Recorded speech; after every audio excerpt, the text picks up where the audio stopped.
fêmeas, feras, mulheres animalescas ou lelescas para as mais íntimas. Hoje a gente está aqui com a Paula Roche, que é uma especialista em inteligência emocional, palestrante, empreendedora também. Paula, bem-vinda, obrigada por topar aí o convite de gravar esse episódio com a gente e se apresentar aí pro pessoal que está escutando. Eu já amei a apresentação que você fez de mim, estou muito feliz de estar aqui com esse convite. A gente vai bater um papo bem legal, que eu espero que agregue muito na vida de quem está ouvindo. Eu sou empreendedora desde 2020, na pandemia.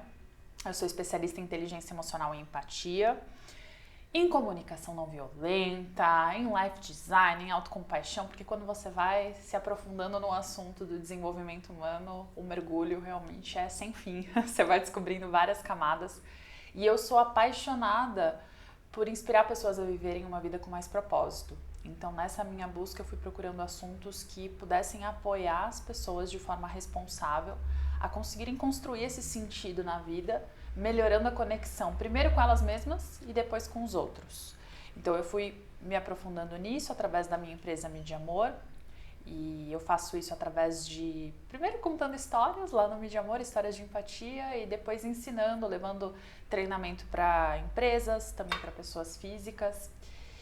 E tem sido uma jornada muito intensa e muito maravilhosa também, porque eu falo que é um privilégio muito grande poder impactar a vida dos outros dessa forma e sentir de perto algo que você faz e que tem um impacto e um propósito nas outras pessoas, e especialmente em tantas mulheres. Então aqui o papo vai fazer muito sentido.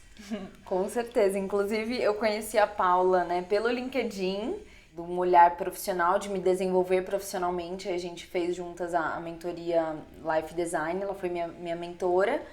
E realmente, assim, de 5 meses atrás, né, antes de eu começar até agora, mudou muito a minha percepção, a minha autopercepção profissional, né, o quanto eu me sinto pronta e disposta. Totalmente isso tem a ver com as emoções que eu sentia, que eu estou sentindo e experimentando, né, nesse olhar pro trabalho. Então eu queria te perguntar como que você, quando você começou a desenvolver toda essa inteligência emocional para o seu uso pessoal, num primeiro momento, né? Imagino Legal. E como que isso se estendeu para o seu trabalho? Eu brinco que eu sou a minha maior cobaia, Amanda. Eu sou muito minha cobaia, porque eu sempre fui uma pessoa intensa, de viver as emoções profundamente. E eu não sei você, mas eu nunca tive nenhum tipo de formação de inteligência emocional na escola. Acredito que boa parte das pessoas que estão nos ouvindo, talvez 90%, talvez 100%, não tenha tido esse tipo de formação, e que é essencial para a nossa vida, desde o nosso processo de tomada de decisão, até a nossa regulação emocional, quando algumas situações são especialmente desafiadoras, para a gente lidar com o outro, lidar com conflitos. E eu passava por essas situações sem saber muito como reagir, às vezes sofrendo muito, às vezes me vitimizando muito, às vezes me calando, como tantas e tantas pessoas fazem. E eu achei que esse seria o rumo natural da minha vida, que eu seria para sempre refém das minhas emoções, até entender que existia um outro caminho.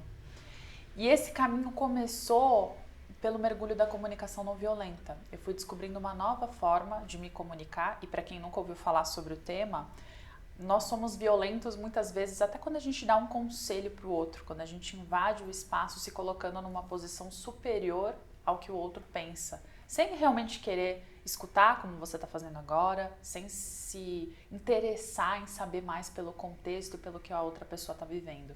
E quando eu fui exposta a esse tipo de conteúdo, eu fiquei muito maravilhada. Só que eu não lembrava de nenhuma técnica na hora do aperto, na hora que alguma pessoa me desafiava, porque eu ainda não conseguia fazer a gestão das emoções. Então, na pandemia, que era um período que muita gente estava procurando se aprofundar sobre saúde mental, eu fui estudando esse tema, estudei em Berkeley, aproveitei para também apoiar as pessoas que estavam passando por dificuldade em casa, convivendo mais do que nunca com família, com parceiro, de como elas poderiam fazer essa gestão de forma inteligente, e eu praticando, estudando e fazendo um vínculo com a neurociência, porque eu sou bióloga de formação. E aí eu entendi que o conteúdo precisava ser muito prático, Porque na hora do conflito, ninguém vai fazer uma pose de yoga, uma meditação. Você precisa ter uma carta na manga, uma ferramenta muito prática, em algo que eu gosto de brincar e chamar de cinto de ferramentas do Batman emocional, sabe? Algo que você saiba aplicar desde uma respiração, uma forma de pensar, uma pergunta introspectiva que seja mais inteligente, tudo isso pode ajudar nesse processo de gestão de emoções. E eu creio que eu consegui atingir esse objetivo de ser prática porque em pouco tempo eu já tive um grande reconhecimento nessa área. Então, mês passado eu estava na Áustria gravando cursos para o LinkedIn Learning, que você sabe. E esse convite apareceu justamente porque a bandeira do meu trabalho é ser prática. E apoiar as pessoas a fazerem isso de um jeito muito prático no dia a dia delas. Sem que elas precisem reservar um grande espaço na agenda, mas que elas incluam esses hábitos simples mesmo. Isso tem feito muito sentido e você sabe que é muito gostoso e transformador sentir o impacto na vida das outras pessoas, né? Sim, é muito, muito gratificante, né? Você vê o antes e depois, e uma transformação, uma mudança, uma melhoria. Então, quando esse tema é inteligência emocional e tá ali no meio de um conflito, por exemplo, a emoção já tá dominando, como ter essa pausa sem ficar totalmente numa frieza, né? Ignorar ou reprimir aquilo que tá sentindo, mas conseguir ter sim uma maturidade, uma racionalidade até para fazer a gestão dessas emoções. Essa pergunta é muito boa porque é aí que as pessoas se perdem. Muita gente acha que praticar inteligência emocional é você ser uma pessoa mais racional e mais fria, como você disse, e acabar reprimindo aquilo que sente na hora difícil. E eu costumo brincar que quando você não ouve os sinais que as suas emoções dão, especialmente no seu corpo, as emoções vão gritar. E quando elas gritarem, nunca vai ser legal. Isso é um escândalo. Exato. Então, aonde você costuma sentir suas emoções no seu corpo, Amanda? Na garganta. Na muito. garganta. Na garganta. Tem muita gente que sente no estômago também. Eu sinto bastante no meu sistema digestivo. Tem gente que tem enxaqueca. Você já teve alguma coisa nesse sentido? Também, enxaqueca? mas pra mim o que mais vem é o de engolir o que eu quero falar para evitar de ser grosseira, de ser estúpida, e às vezes eu não sei como trazer aquilo de uma forma inteligente e aquilo fica aquela sensação de nó na garganta mesmo, que aí pode virar um choro depois, ou, enfim. E é bem interessante porque a gente tem um órgão de choque diferente, né? Então cada pessoa tem o seu órgão de choque, que é o lugar onde as emoções vão se manifestar. Isso depende de uma série de questões, inclusive genéticas. Então muita gente sente isso na pele e tem sintomas como rosácea ou alergias. Muita gente sente enxaqueca ou dores na garganta, como você falou, essa sensação de aperto no peito, sensação de dor no estômago. E esses sinais já são as emoções te mandando uma mensagem repetidas vezes. E aí você não tá ouvindo, e eu brinco que não tem spam das emoções. Não tem um lixo eletrônico que depois de 30 dias vai embora. Aquilo fica acumulado em formato de sintomas físicos que são consequência de hormônios. Porque cada emoção vai despertar uma cadeia hormonal diferente. E aí, quando a gente não usa essa cadeia hormonal a nosso favor, ou quando a gente permite que esse processo seja muito frequente, muito intenso, isso começa a nos prejudicar. Porque tudo que é em excesso, tudo que é demais faz mal. Nosso corpo tem uma tendência para o equilíbrio. E aí, quando a gente desobedece ou não toma cuidado para cumprir essa tendência, esse desequilíbrio vai ter consequências bem prejudiciais. E eu estou dizendo tudo isso porque, para quem está nos ouvindo, preste atenção nesses sintomas que seu corpo está te mandando, está te enviando, esses sinais todos, porque quando você deixa de escutar isso, de repente você pode ter alguma doença psicossomática, ou você pode ter um surto do nada, ou isso pode até se desenvolver em um transtorno psíquico, uma crise de ansiedade, de pânico, uma depressão. Não é incomum acontecer. Tenho certeza que se isso não aconteceu com quem está nos ouvindo, a pessoa com certeza conhece alguém que já passou por isso. Então, ouvir esses sintomas físicos, esses sinais físicos, como você pontuou, é o ponto de partida. As emoções, elas vão mandar esses sinais para dizer que a gente está precisando de algo. Então, toda emoção é uma mensageira de uma necessidade. Quando a gente consegue investigar qual necessidade está por trás de uma emoção, a gente também começa a se entender melhor. E aí a gente pode entender se a gente realmente precisa daquilo ou se é só uma história que a nossa mente está nos contando. Então esse é o grande segredo por trás das emoções. Nem sempre as emoções são verdadeiras. Às vezes elas são despertas só por uma história que a nossa mente está nos contando e não pela verdade. Então a nossa mente, ela é essencial nesse processo, e a gente se entender é essencial para a gente saber também quando a gente está sentindo uma coisa à toa. A gente pode estar sentindo ansiedade, normalmente a gente sente por uma preocupação que nunca vai acontecer. Tenho certeza que você se lembra de algo assim na sua vida. Com certeza. E existe até uma frase de um filósofo que fala: eu me preocupei com muita coisa nessa vida, 99% das coisas nunca chegaram a acontecer. E é o que acontece nos dias de hoje. Ainda mais num mundo tão inconstante, é comum a nossa mente ficar muito alerta, tentando mapear os riscos, e aí a gente sente muita ansiedade, porque essa ansiedade está mandando uma mensagem. Olha para mim, mapeie os riscos, se proteja. Se a gente não faz investigação para entender, ok, o que está no meu controle? O que de fato eu posso fazer? Isso vai ser útil? Ela tem um porquê ou não? Eu estou ficando preocupada com algo que a Amanda está fazendo nesse momento, ou que o governo está fazendo e que está fora do meu controle e da minha influência. Então, a gente tomar consciência disso é parte do processo de inteligência emocional. Então, a gente se apropriar, primeiro, desses sinais físicos para a gente se perguntar: o que eu preciso no momento? E essa pergunta ela é muito simples e muito poderosa. Eu falo que é onde mora a grande inteligência emocional. E aí, é claro, para você conseguir se fazer essa pergunta em situações muito intensas como você trouxe, você pode sim fazer uma respiração, só para você ativar a parte mais racional do seu cérebro. Você conhece algum tipo de respiração que você use? Sim. Qual que você costuma usar? Eu inspiro pelo nariz bem fundo, seguro um pouco o pulmão cheio e solto devagar pela boca, assim, como soprano. Legal. Ou às vezes eu faço um canudinho assim com a boca e respiro.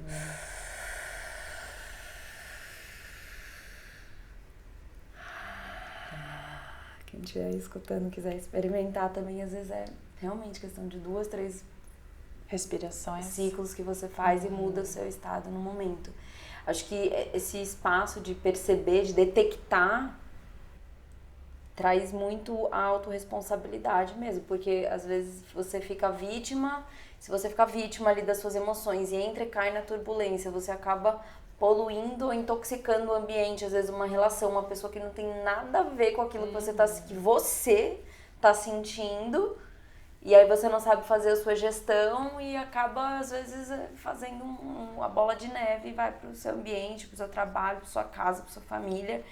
Então, hoje tem muito disponível, né, informação e conhecimento para a pessoa aprender a fazer essa gestão. É uma rédea, né, de você pegar a rédea da sua vida mesmo, da sua mente também, dos pensamentos, porque as emoções, falando de uma forma muito simplificada, né, é energia, é a energia que você está sentindo, e o corpo nosso, o movimento, principalmente no meu caso, por exemplo, uma âncora, de eu voltar para mim, é um movimento físico, é sair para fazer uma caminhada, uma corrida, ou dançar, às vezes tomar um banho gelado, dar um impacto assim, para sair daquele estado de agitação, porque se deixar vai ladeira abaixo, essa profundidade toda ainda, né, no ser mulher também, né, que tem todo esse universo infinito. Eu agora, no meu momento pessoal, por exemplo, no puerpério, né, cheia de hormônios,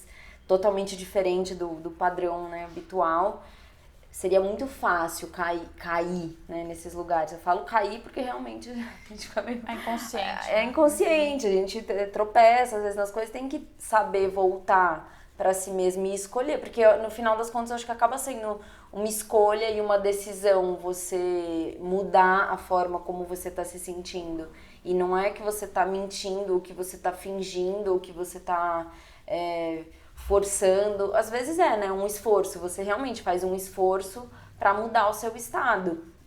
E aí como que você enxerga esse lugar da autorresponsabilidade e da decisão de mudar o estado emocional?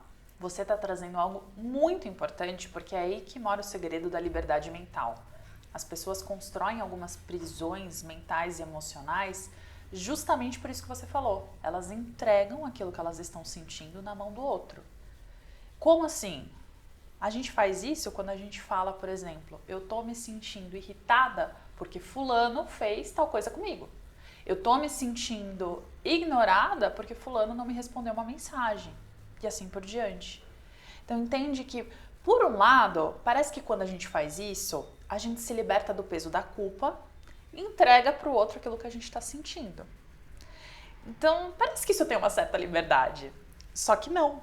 Porque se o outro é responsável por aquilo que eu estou sentindo, concorda que só a mudança de atitude do outro vai mudar também o meu estado emocional? E aí você fica esperando ad eterno. Exato, exato. E não à toa que muita gente fica nesse ciclo do vitimismo por semanas, meses, anos até, porque a história que a pessoa está se contando na mente é que alguém fez algo com ela, e enquanto essa pessoa não desfizer ou não pedir desculpa, essa pessoa vai continuar no ciclo. E aqui eu tomo muito cuidado porque eu sei que, de fato, algumas pessoas sim são vítimas de abusos, de situações muito sérias e muito tristes, mas até essas pessoas, se elas ficam num enredo emocional de que algo que aconteceu com elas foge do controle e que elas não têm controle nenhum em usar aquela situação a favor delas, né, ou apesar do que aconteceu, elas conseguirem seguir em frente porque elas são capazes, se elas não mudarem esse enredo, elas vão sofrer mais. A vida inteira. O passado vai definir todo o futuro da pessoa. E claro que o nosso passado vai construindo quem a gente é, mas ele também não precisa ser uma marca permanente e prejudicar as nossas escolhas daqui em diante. Então, algo sobre responsabilidade que as emoções podem trazer é algo assim: eu estou me sentindo triste, por exemplo, porque eu preciso de... E aí você preenche a lacuna. O que você precisa. Entende que se eu estou me sentindo triste porque eu preciso de atenção, é muito diferente de eu falar, eu estou me sentindo ignorada porque fulano não me respondeu a mensagem. Então, se eu entendo que eu preciso agora de atenção e carinho, não é só o fulano que pode preencher essa lacuna. Eu posso buscar preencher essa lacuna com outras relações, com outras pessoas, com autocuidado. E aí eu tenho muito mais estratégias emocionais e muito mais liberdade sobre o meu estado emocional. Então esse também é o principal ponto de partida de quem quer começar a praticar mais inteligência emocional. Assume o controle do que você está sentindo, no sentido de entender o que você precisa e o que você pode fazer para conseguir isso. Qual é a sua estratégia preferida? E é óbvio que é um processo, porque quando a gente passa uma vida contando histórias na nossa mente, aquilo vai formando algumas rotas neurais que já estão meio engessadas.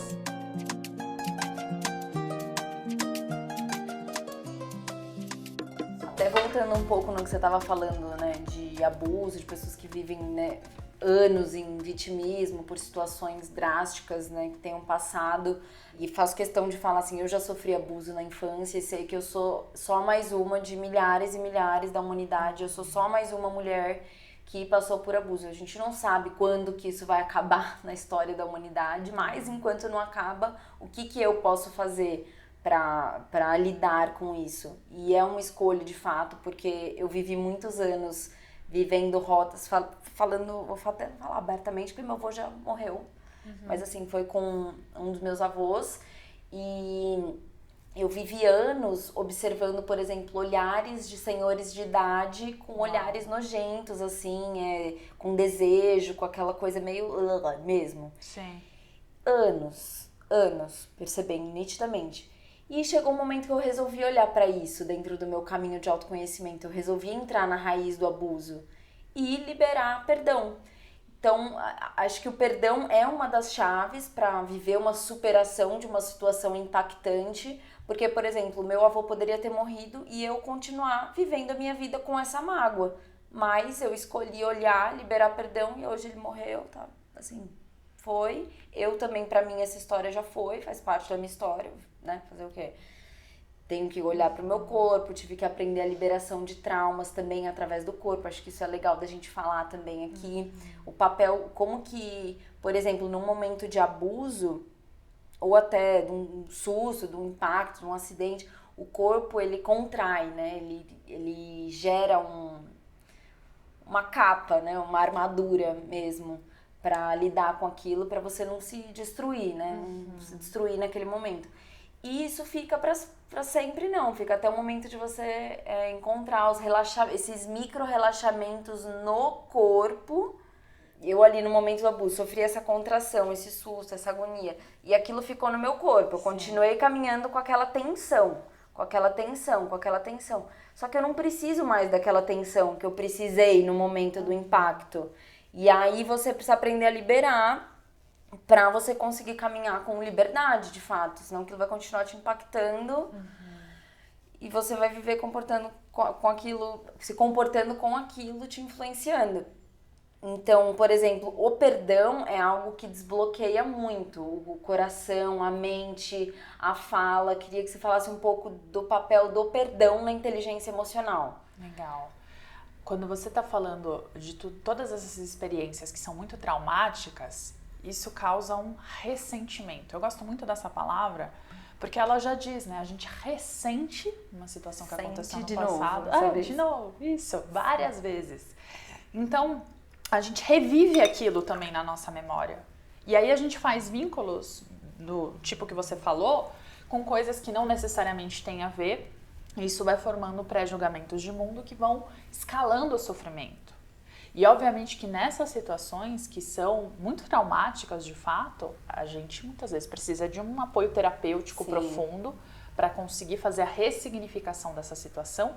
E não é esquecer, não é descartar, não é relevar. Então aqui eu também quero ponderar que perdoar uma pessoa não é você passar uma borracha no que ela fez, não é você concordar com o que foi feito de forma alguma e nem quer dizer que você vai voltar a conviver com a pessoa. Então mesmo que seu avô fosse vivo, não necessariamente você precisaria conviver com ele. Eu preciso ter um vínculo com ele, exato. Acho isso super válido de pontuar. Assim, o perdão, ele não implica a convivência novamente. Exato.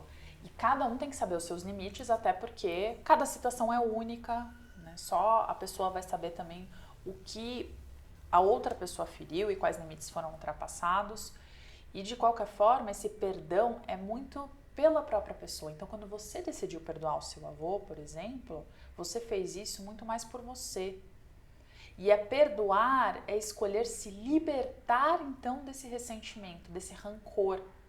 É escolher que essa história não vai mais prejudicar o teu futuro. Pelo contrário, que você pode, de uma certa forma, até usar alguns aprendizados, porque com certeza você teve que desenvolver muitas habilidades desde criança para lidar com algo tão impactante. E essas habilidades também podem te fazer ajudar outras pessoas. Então, pessoas que conseguem ressignificar situações muito traumáticas, como, por exemplo, perda de filho ou abusos nesse sentido, muitas vezes elas começam até projetos sociais e começam algo muito impactante para transformar a dor e usar aquela experiência para ajudar outras pessoas que estão passando por coisas semelhantes. Para mim isso é um ato de coragem, não necessariamente essa é a forma do perdão, mas é uma das formas, tá? De você conseguir então transformar aquela situação entendendo o que você precisou desenvolver, entendendo que aquilo, você não vai mais deixar aquilo ser um impeditivo para o teu futuro, para escolhas melhores e mais leves no teu futuro. Você não vai deixar aquilo assombrar a tua mente. E óbvio que esse perdão tem fases e tem processos. Então, é também da pessoa respeitar e entender que o seu perdão pode muitas vezes demorar anos, pode. O meu perdão pode demorar meses, pode. Então, cada situação vai ser única. Mas até trocando figurinhas, eu lembro que de uma situação muito especial que eu também tive que perdoar foi em um relacionamento com um ex que foi muito sociopata, que foi muito difícil para mim. Só que enquanto a minha mente contava a história de que ele tinha o controle sobre mim, eu ficava naquele papel me inferiorizando também e sentindo que eu não tinha controle nenhum nem sobre aquela situação e nem sobre outras situações que pudessem acontecer. Então, especialistas de trauma entendem que o que traumatiza mais as pessoas, sabe o que é? É a gente sentir que a gente não teve controle sobre a situação e não vai ter controle sobre situações semelhantes. Então, quando a gente se apropria dessa autorresponsabilidade no sentido de o que eu vou fazer agora para impedir que essa situação se repita comigo, quais limites eu vou definir na minha vida. Quando a gente começa a clarear isso na nossa mente, a gente também vai se empoderando de novas estratégias que a gente pode ter. E isso automaticamente vai ajudando a gente nesse processo do trauma, para a gente não ressentir.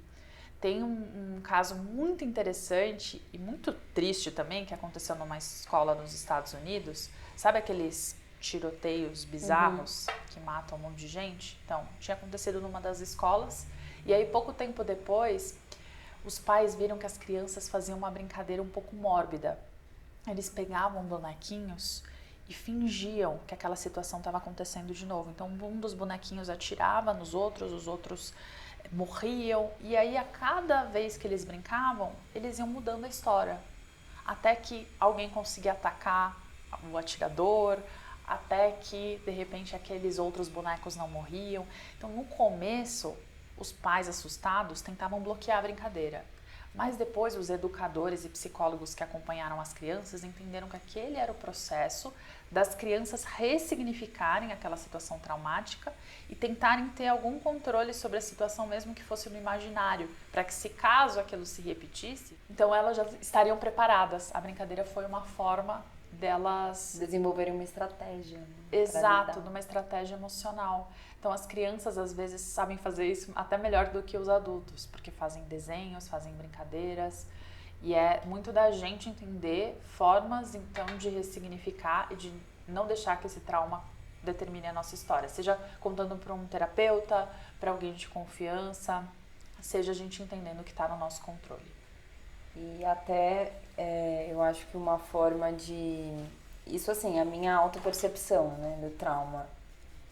Por exemplo, quando eu conto essa situação de abuso, ou cada um com o seu case, case de sucesso, eu não sinto nenhuma emoção hoje. Emoção, assim, não me desperta agonia, ansiedade, palpitação, medo ou vergonha de estar falando sobre isso. É simplesmente estou contando uma história que fez parte da minha vida.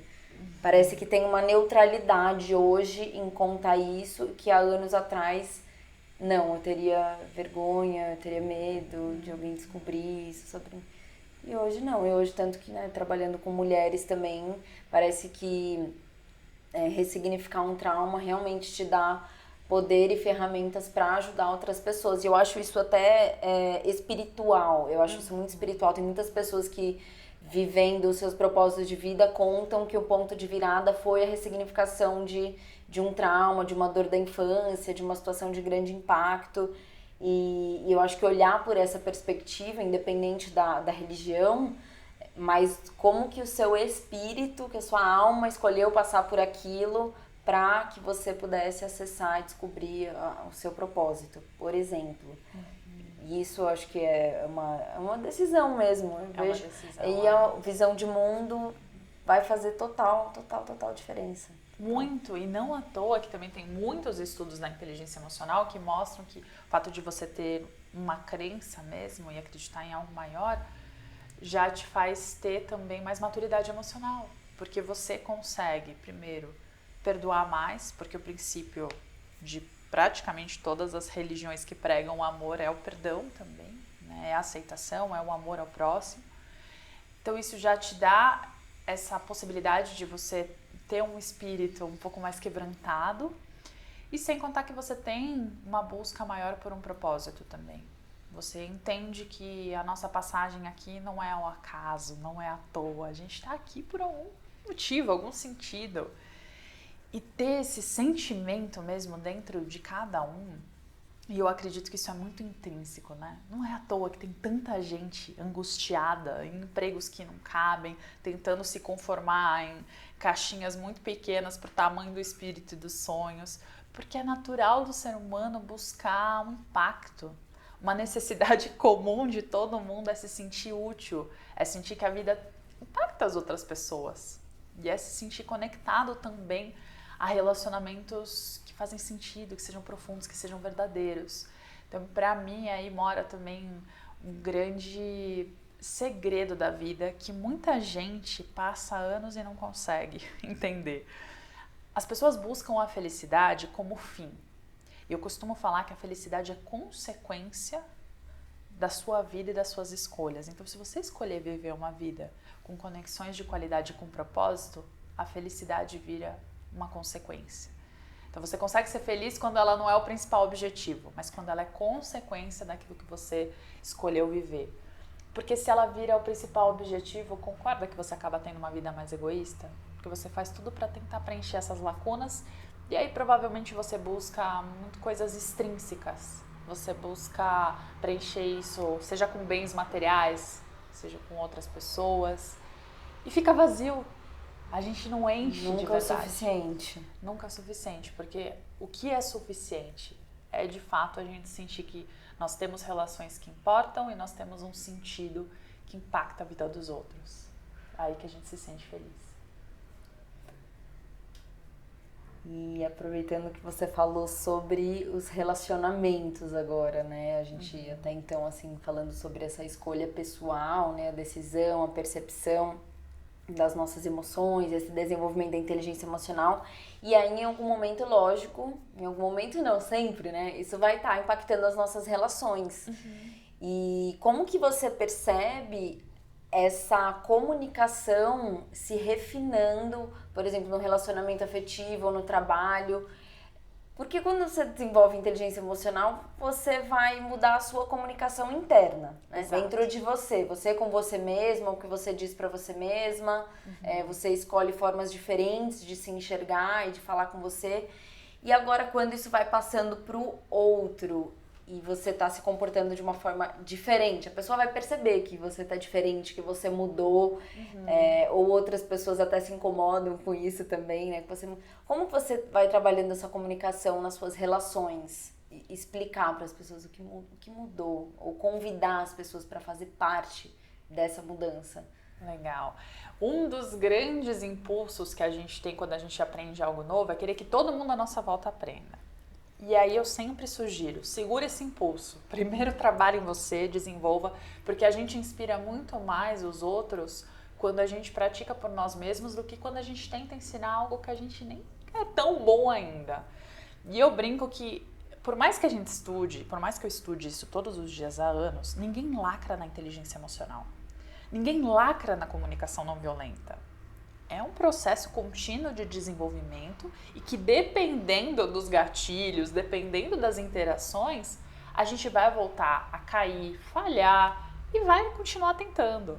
Então, essa capacidade também de se auto-perdoar é essencial para a gente ter cada vez mais inteligência emocional, porque se a gente for muito perfeccionista, muito apegado a ter uma técnica perfeita, a gente não vai ter, porque nós somos humanos. E é aí que está o grande segredo das conexões. A gente se inspira muito mais na vulnerabilidade. Então, quando eu consigo falar aquilo que eu estou sentindo, que inclui os meus medos, as minhas inseguranças, as minhas frustrações e as minhas ansiedades, você se conecta mais comigo. Quando você me conta uma história de um abuso que você sentiu que foi muito difícil para você perdoar, obviamente que quem está escutando e até eu, a gente consegue se aproximar mais da Amanda, a gente sente mais empatia. A gente tem mais vontade de se conectar a você. Porque nós somos assim. Se a Amanda aparecesse aqui falando que ela é uma pessoa perfeita e que ela ajuda mulheres porque ela nunca sofreu nada, provavelmente muita gente nem estaria escutando esse papo. Porque a gente gosta disso, dessa humanidade que nos conecta. E uma das formas que a gente pode usar a inteligência emocional para a gente se conectar de uma forma melhor é a gente falar, olha, eu tô me sentindo de tal forma porque para mim tal coisa é importante. Então, de novo, você assume o seu sentimento, a tua necessidade e não joga para o outro. Porque imagina que eu me atrasei aqui para o podcast, o que realmente aconteceu, mas você fala, Paula, eu estou muito brava porque você é uma irresponsável e você não cumpre o horário e etc. Mesmo que você tenha razão no que você está falando, eu provavelmente vou erguer todos os meus mecanismos de defesa e a gente não vai chegar num acordo. Eu não vou receber bem a tua crítica. Diferente de você falar, ai, Paula, eu tô chateada, porque pra mim era muito importante que a gente tivesse começado no prazo, porque pontualidade pra mim é algo que tá em mim. Eu até tento ser mais flexível, mas eu não consigo. E eu tenho outros compromissos. Entende que eu ouviria aquilo com uma abertura de uma forma muito mais sensível. Então, quando a gente consegue expressar aquilo que a gente está sentindo, ao invés de reprimir, mas ao mesmo tempo assumindo responsabilidade, é aí que a mágica das conexões acontece. Porque as pessoas se entendem mais, as pessoas chegam mais a acordos. E, de novo, não é uma fórmula mágica. Pode ser que nesse meio tempo tenha conflitos, mas eu garanto, e praticando tudo isso, eu garanto que você vai ter, sim, muito mais abertura, muito mais disponibilidade e você vai chegar a acordos muito melhores, porque você também vai fazer um exercício de tentar entender o outro. O que será que o outro precisa? Quando a gente fica só nesse mergulho egoísta, introspectivo e não considera o outro, a gente também não chega a acordos. Então, se eu entendo que eu sinto alguma coisa porque eu preciso de algo, obviamente que fulano também está sentindo algo porque ele tem as próprias necessidades. E é aí que a gente chega no caminho de comunicação mais empática, mais amorosa. Uma coisa que eu venho praticando nesse lugar, né, de comunicação não violenta, assim, não me apegando a nenhuma técnica específica, mas coisas que eu percebo que vem funcionando, é você criar contextos, né, criar um caminho para a pessoa chegar até você, para a pessoa não te acusar, só, por exemplo, é vulnerável para mim falar, olha, eu sinto um desconforto com isso. Uhum. Isso não me deixa à vontade. Então, realmente, eu colocar os meus limites, porque se você deixa só uma pessoa vir falar com você do jeito que ela tá, às vezes, né, sentindo, fruto ali da turbulência das emoções e tal, a pessoa vai chegar com tudo e você vai ser atacada por uma situação que não precisava ser assim. Então, se você conhece os seus limites e sabe comunicar isso, cria um vínculo diferente de respeito, né, principalmente entre um com o outro. O que você considera mais importante na comunicação, assim, quando eu vou falar dos meus limites, os meus sims e os meus nãos, até que ponto a pessoa pode chegar? Eu tô falando isso porque às vezes tá num momento de conflito e acaba tendo um ataque, né? A pessoa te ataca, ou levanta o tom, ou fala palavras ácidas. Como se posicionar quando o conflito já tá acontecendo, assim? Um dos pontos que você trouxe, que você pontuou muito bem, é você trazer contexto. E o que é trazer contexto? É você trazer fatos e não achismo. Muitas vezes a gente vai para o outro com as nossas opiniões e com a nossa visão de mundo e pontua aquilo como se fosse verdade. Imagina que eu chegue agora para você e fale, você é um irresponsável porque você nunca faz tal coisa. Esse nunca, eu estou generalizando uma ou duas situações de repente que aconteceram e estou te transformando naquilo como se fosse um fato. E é óbvio que você não vai aceitar bem. Ao invés de eu falar nunca, você sempre faz isso, você jamais se comporta, é melhor eu trazer fatos no sentido de, olha, nessa situação já se repetiram 3 vezes, aconteceu isso, quando você falou neste tom de voz aqui, eu me senti assim, para a pessoa também entender melhor o que você está pontuando, entender o contexto, conseguir se conectar mais a tudo isso e de fato entender da onde você está partindo. De novo, não é garantia de que a outra pessoa vai receber bem, mas com certeza você já elimina muitos conflitos. Então, evitar usar sempre, nunca, expressões genéricas e trazer mais contexto faz com que as coisas fiquem mais alinhadas e que você consiga até expressar melhor o seu limite. Porque se eu falar, olha, eu não topo, quando você fala neste tom de voz, é algo que eu não aceito. E aí fica claro para outra pessoa. Já aconteceu comigo, por exemplo, nessa situação, que chegou num ponto, foi isso daqui não é mais uma conversa. Isso já fazem alguns anos, mas eu usei uma frase, eu falei assim, olha, quem fala desse jeito comigo não está falando comigo, assim, eu não estou mais participando dessa conversa, como se eu me ejetei e evaporei, assim, estopou, parou ali aquela conversa. E eu não acho que isso foi um comportamento inteligente na época também, por exemplo, mas eu não sabia mais como lidar, né? Isso é uma situação, como foi uma escolha de não continuar participando daquela situação.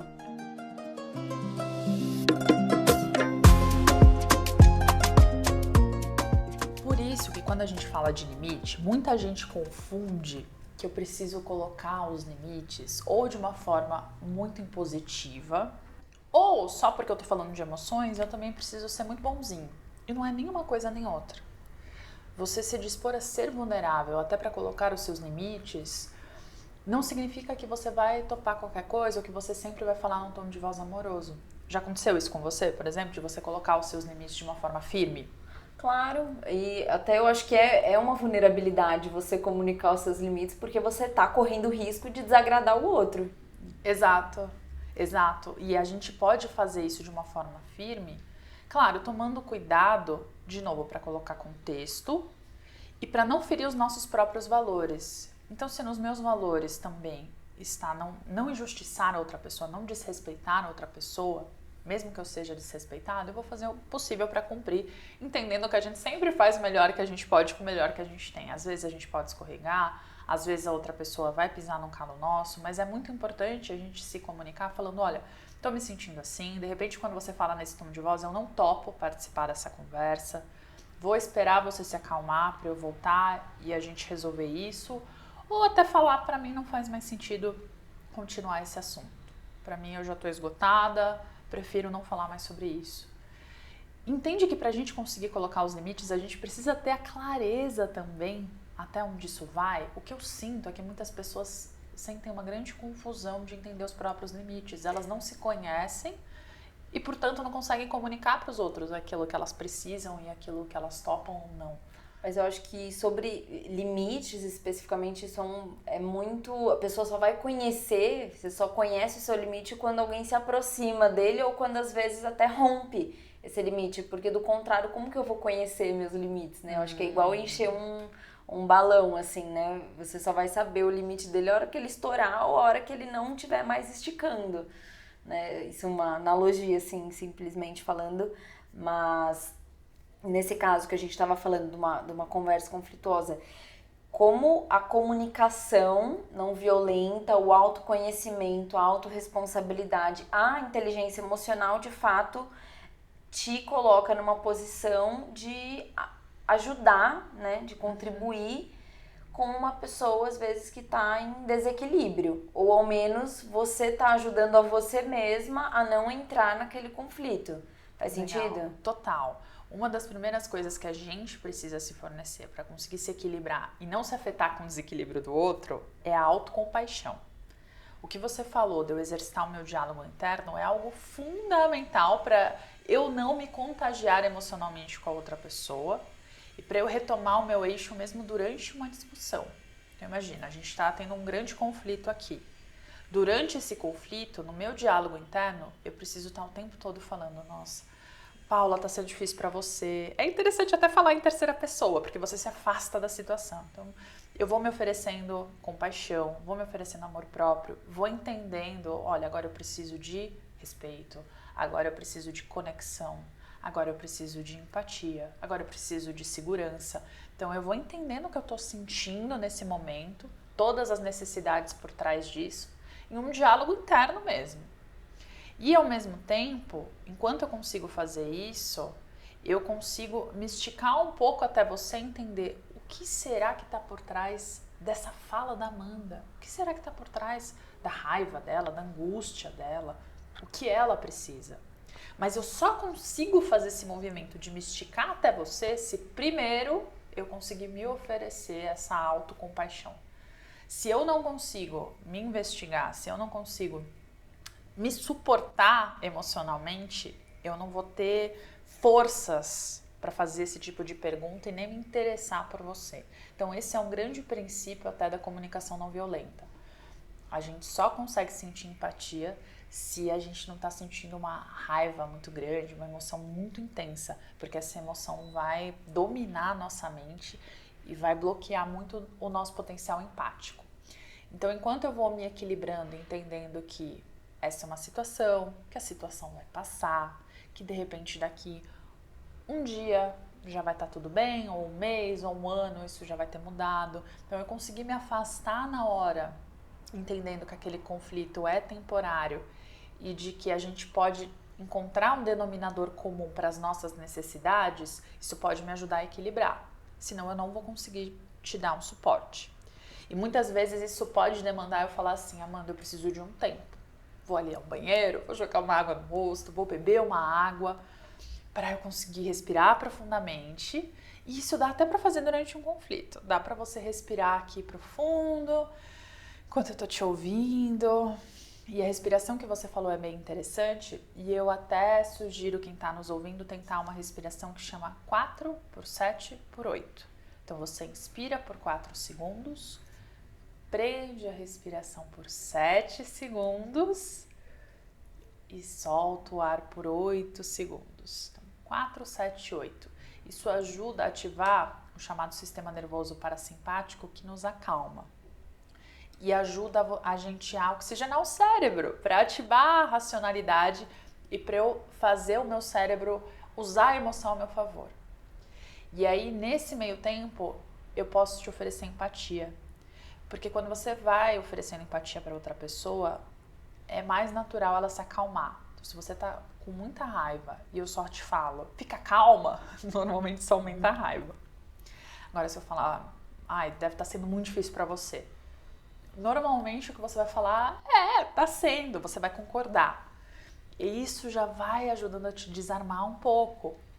E aí, se eu continuar genuinamente me importando contigo, porque você vai sentir se isso for forçado, mas se eu te Eu até vou falar, gente, eu quando fiz psicóloga, quando eu era menor, esse tempo que você falou, é difícil, eu ficava pé da vida com a psicóloga, porque eu falava, pô, é claro que é difícil, senão eu não ia estar aqui, né, assim, era a situação de separação dos meus pais, mas, enfim, eu não sentia essa conexão genuína, ela falava, é difícil, né, como se fosse um script, né? É difícil, tipo, sim, é difícil. E aí eu não conseguia me conectar e me abrir mais, sabe? Então, como a emoção é muito sensorial também, você sente quando a pessoa tá se conectando de fato com você ou quando aquilo é uma técnica de conexão. Exato. Que é isso, pode funcionar ou não, mas realmente depende do contexto, do nível de presença, né, da profundidade. Falou tudo, e assim, até a postura que a gente assume nessa hora faz toda a diferença. Se eu me inclino levemente a você, se eu consigo modular o meu tom de voz, se eu consigo te olhar nos olhos e fazer uma expressão de que eu tô me importando, porque uma coisa é eu falar assim, Amanda, deve estar muito difícil pra você. Outra coisa é eu falar, tá difícil pra você, né? Entende? Se eu falar com um tom irônico, acabou a conexão. Sim. Então, quando a gente se importa e reconhece o que o outro está sentindo e ajuda o outro a entender o que ele está precisando, as coisas começam a clarear. Então, eu também posso te fazer uma pergunta no sentido de te falar, olha, Amanda, e o que você precisa? Eu não estou entendendo. Me traz contexto. E aí eu vou me interessando e aí você vai falando, eu estou precisando de mais segurança, eu só tô precisando de um tempo nosso, eu só tô precisando... E aí eu vou entendendo o que você tá trazendo pra gente tentar chegar num acordo. Porque nessa hora, eu entendendo as minhas necessidades, posso te falar, entendi. Você tá precisando que a gente tenha um tempo sem interrupção? Tá bom. Só que agora eu tô com muitas demandas e isso tá me deixando muito ansiosa. Será que depois, mais tarde, a gente não pode tirar um tempo pra conversar sem interrupção? Você topa? E aí a gente vai chegando em acordos que atendam as necessidades... eu já Both sides. Acordos que atendam as necessidades mútuas. E é assim que a gente vai estabelecendo relações mais harmoniosas e tirando proveito de conflito. Então, conflito não é ruim. Eu até falo, a gente precisa ter coragem de ter conversa difícil. Quando a gente fica postergando conversas difíceis, essa angústia vai se acumulando dentro da gente e a outra pessoa sente que a gente fica diferente. Até uma hora que aquela relação já fica tão prejudicada que não faz nem mais sentido conversar porque você perdeu o timing e perdeu o contexto. Então é bem importante a gente assumir conversas difíceis tendo clareza das nossas necessidades e também tentando entender o que o outro precisa. Porque aí a gente já vai para a conversa tentando chegar a acordos e as coisas se desenrolam com mais leveza. Isso é determinante, né? Você ir para uma conversa, olha, eu tô aqui, não quero discutir isso, não precisa virar um problema, mas eu estou com desconforto e estou disposta. Eu acho que esse lugar, principalmente da parte de quem está propondo uma conversa difícil de forma consciente, é se posicionar querendo encontrar uma solução. Sim. Querendo chegar num lugar de harmonia, assim, eu não tô aqui para agitar o meu desconforto, porque já não está legal, eu estou aqui realmente para harmonizar isso que eu tô sentindo, e a outra pessoa pode ser muito importante no caso de relacionamento afetivo, por exemplo, é com o meu parceiro que eu vou resolver uma situação do meu relacionamento afetivo. Agora tem situações que às vezes não é direto com a pessoa, às vezes é interno mesmo, é você mudar a sua postura, o seu olhar para o outro, o seu olhar para si mesmo, e acho que entra ajuda profissional também, né, fazer uma terapia, enfim, ver, mas escolher buscar ajuda. E isso é um ato de autorresponsabilidade também, porque nem tudo, quando a gente está falando de inteligência emocional, nem tudo você vai conseguir resolver sozinha, só você com você mesma. E a gente precisa, né, uns dos outros. E quando a gente fala com pessoas que, de repente, tenham essa clareza maior de uma situação que a gente já está tão emaranhado emocionalmente que a gente nem consegue ver outro enredo, é muito legal, porque a pessoa vai nos ajudando também a criar uma perspectiva maior e a desenvolver maturidade emocional. E por isso que eu falo, escolha pessoas que tenham essa maturidade para te dar um olhar mais amplo e para te ajudar a desenvolver sabedoria. Porque se ao seu lado você só tiver pessoas que inflamam o seu discurso interno, você vai ser naturalmente uma pessoa mais reativa. Então quem está ao nosso lado também faz muita diferença para a gente conseguir se equilibrar. Para eu conseguir ajudar outras pessoas no meu trabalho, eu escolho muito bem a minha rede de influência. Porque de fato a gente vira a soma dessas pessoas. Quem está ao meu lado, quem me apoia, a qualidade dessas interações. E isso é uma coisa, até falando sobre limites, que eu tenho aprendido nos últimos anos, até me afastar de quem eu percebo que não me faz bem, ou quem é muito egoísta, ou quem só tem interesses em alguns assuntos e não tá ali para me ouvir. Então a gente precisa também ter essa maturidade, essa sabedoria para a gente ter uma rede de apoio, ter uma rotina que nos ajude a ter equilíbrio emocional. O que você falou de você sair para correr, para você conseguir extravasar as emoções, de tomar um banho, esses pequenos gestos e hábitos de autocuidado vão nos ajudando a fortalecer nosso corpo, nosso espírito e nossa mente, para que em situações desafiadoras a gente tenha um tanque de combustível mais cheio. Se o nosso tanque está vazio porque a gente não está dormindo bem, porque a gente está com uma nutrição não bem cuidada, porque a gente não faz exercício físico, porque as nossas conexões só nos tiram energia, óbvio que eu não vou ter energia em situações desafiadoras. Então, tudo contribui para a minha maturidade emocional. Como você falou, precisa ser uma decisão. E aproveitando que você falou aí de comida, da alimentação, por exemplo, como a gente falou de regulação emocional um pouco, né, que são tomar essas decisões de forma consciente, mas como você também inconscientemente pode tomar decisões que ou amortecem o seu estado emocional, você tenta apagar, anular ou cair em comportamentos de vício ou de se entupir de comida para tentar realmente sufocar aquilo que está sentindo. E ao invés de você se regular e tomar uma decisão que vai favorecer a sua inteligência emocional, você vai tomar uma decisão que vai totalmente entorpecer, amortecer, e depois uma hora você vai ter que lidar com aquilo, porque acho que essa densidade de comportamentos, eu tô falando aqui, eu consigo visualizar um monte de coisa, parece.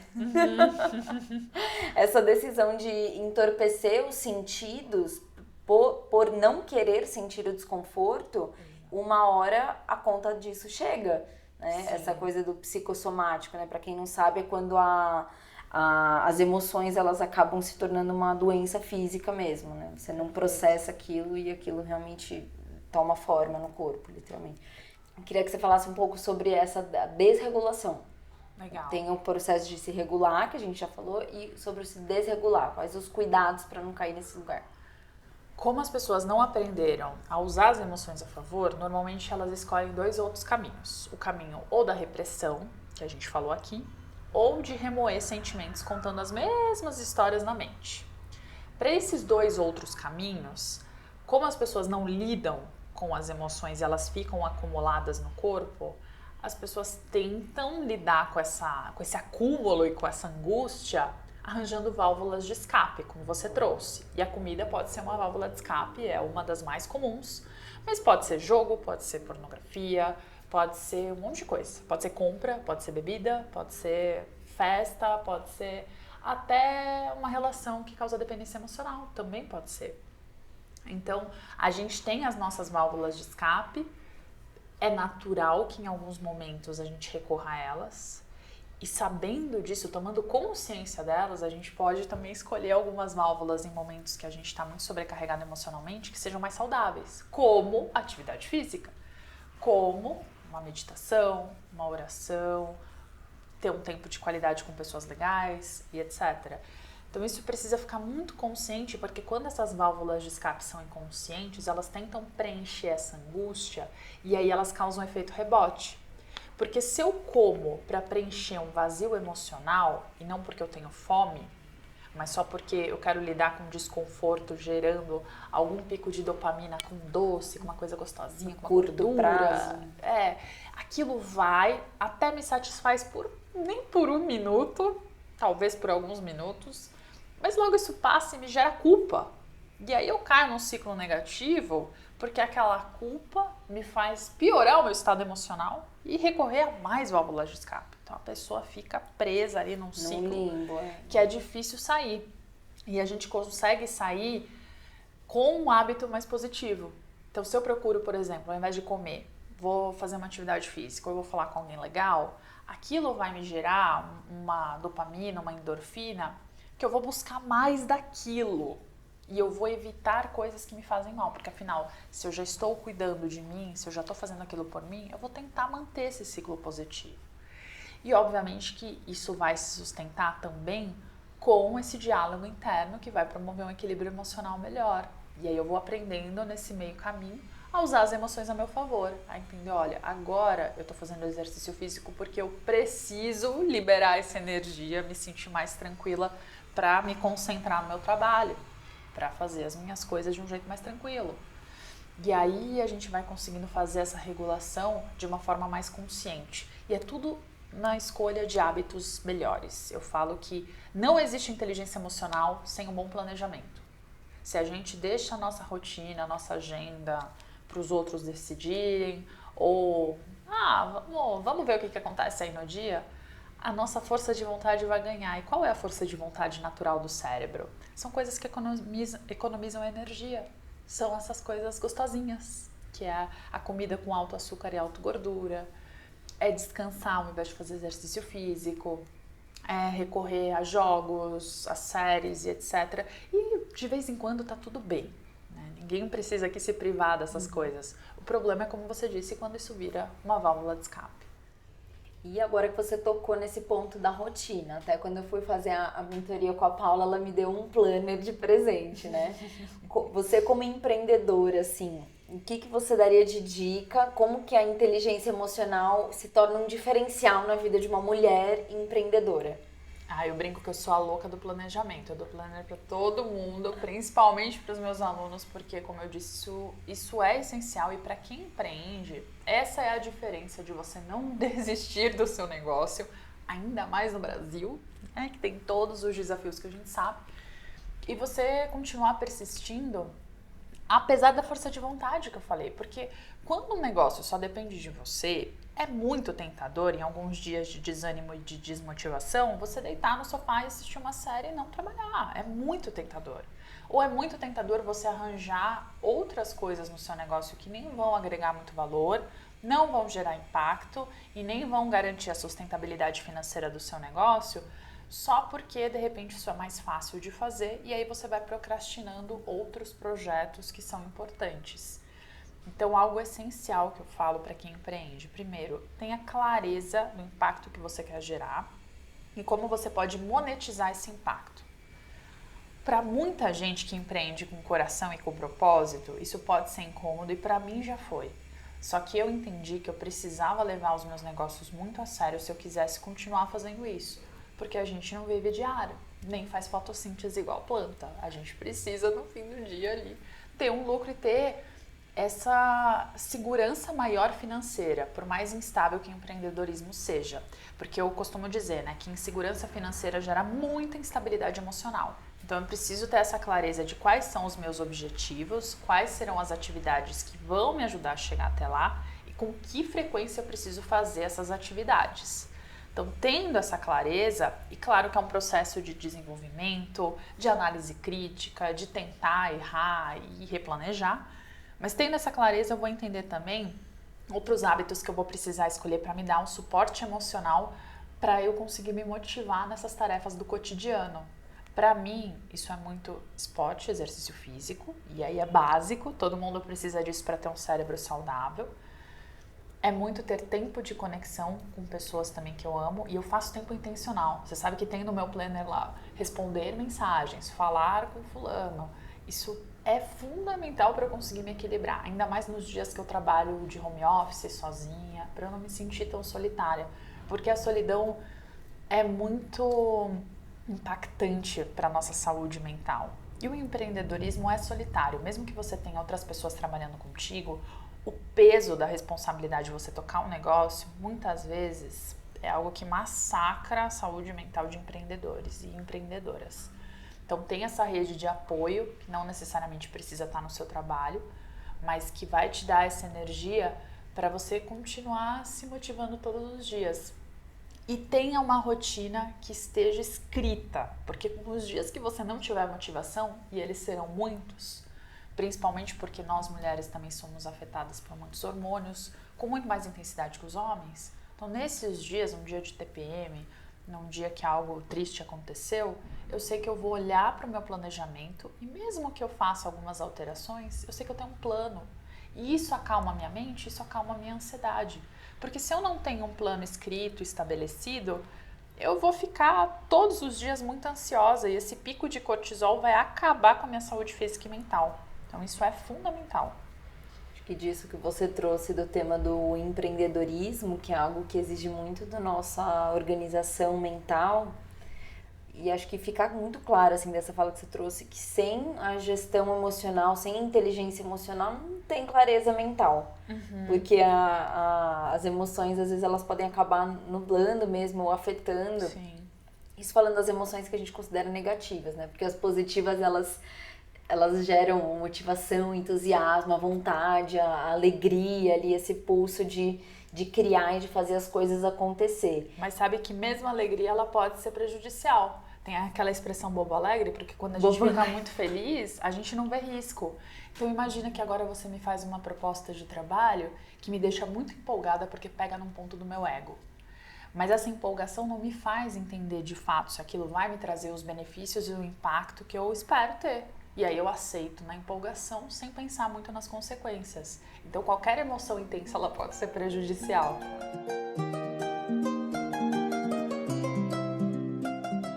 Eu gosto muito de conteúdos que sejam fáceis de consumir, que sejam inspiradores. E eu sou muito fã da Brené Brown, para quem ainda não conhece. Acho difícil porque ela é muito famosa, ela tem livros como A Coragem de Ser Imperfeito, A Coragem para Liderar, que é muito bom para empreendedoras, eu também recomendo. Mas ela tem uma série no HBO que chama Atlas do Coração e muita gente não escutou. E é assim uma lindeza de ouvir. Ela é uma excelente contadora de histórias, como ela se denomina, então eu indico muito. E para quem quiser se conectar comigo, as minhas redes são Paula Rosch, que é o meu sobrenome, R-O-O-S-C-H, e aí você me encontra no Instagram, no LinkedIn, e no Instagram também eu tenho o Mídia Amor, que é a minha rede que conta histórias, para dar um respiro nas redes sociais, que eu também indico. Muita notícia boa lá. Obrigada, Paula, pela sua presença. Obrigada a vocês também que estão escutando pela atenção, pela disponibilidade, e a gente se encontra no próximo episódio. Eu sou a Amanda e nossas redes aí vocês já sabem, @souanimalesca.